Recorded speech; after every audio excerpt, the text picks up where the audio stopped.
Hey everyone, so in this vlog I will be talking about the rest of the three strategies talked about in the rhetorical analysis chapter 4, as well as the paired readings in the reading pop culture chapter 5. So the third strategy he talks about are visuals, and forms of visuals can be reinforcement or a visual aid or a standalone presentation. And visuals can help as you can show graphics of statistics or anything in which the audience is able to see and visualize. Next, he talks about analogies, and so there's two different types of analogies. So there's literal analogies, and so these are looking at the similarities between things that are alike. So, for example, two colleges, or comparing NBA players, things like that. And there's also figurative analogies, which is comparing two completely different things with each other.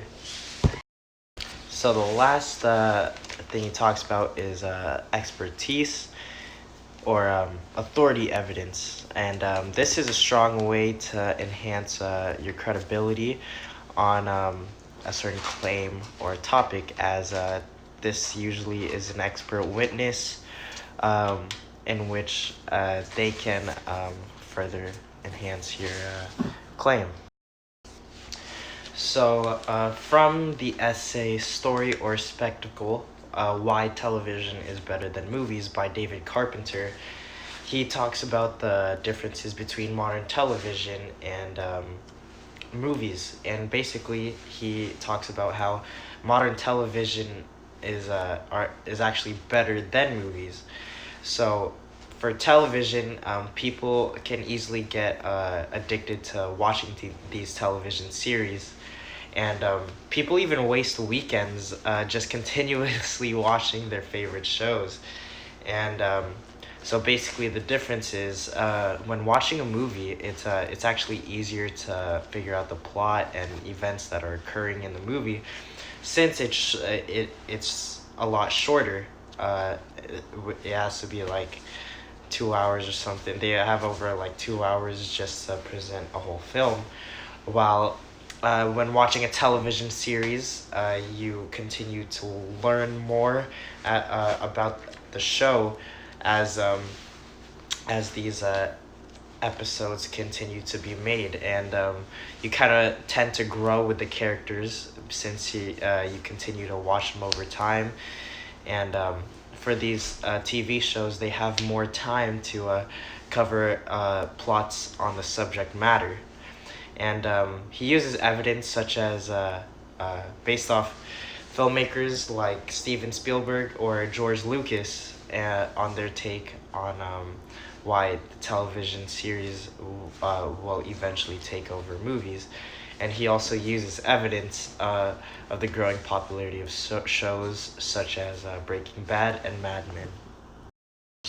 So, for the essay Stay Unlikable for the Good of TV, written by Jake Flanagan, he discusses the stereotypes created by the media on women characters. And so, more often than not in films, women characters are made to be more soft and mannerly. And because of this, there tends to be a certain norm that women must follow in these movies to stay likable. So they have to act like the norm, which is to be, of course, all soft and mannerly and stuff like that. And so when there's a woman that do not follow these norms in these movies, they end up becoming unlikable by the audience. And so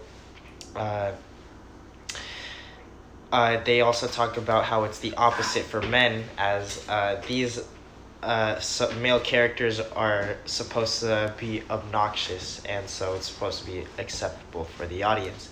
and shows that reference this is The Office, one of my favorite shows, Friends, and Parks and Rec. Um, and yeah, these are examples that illustrate his claims.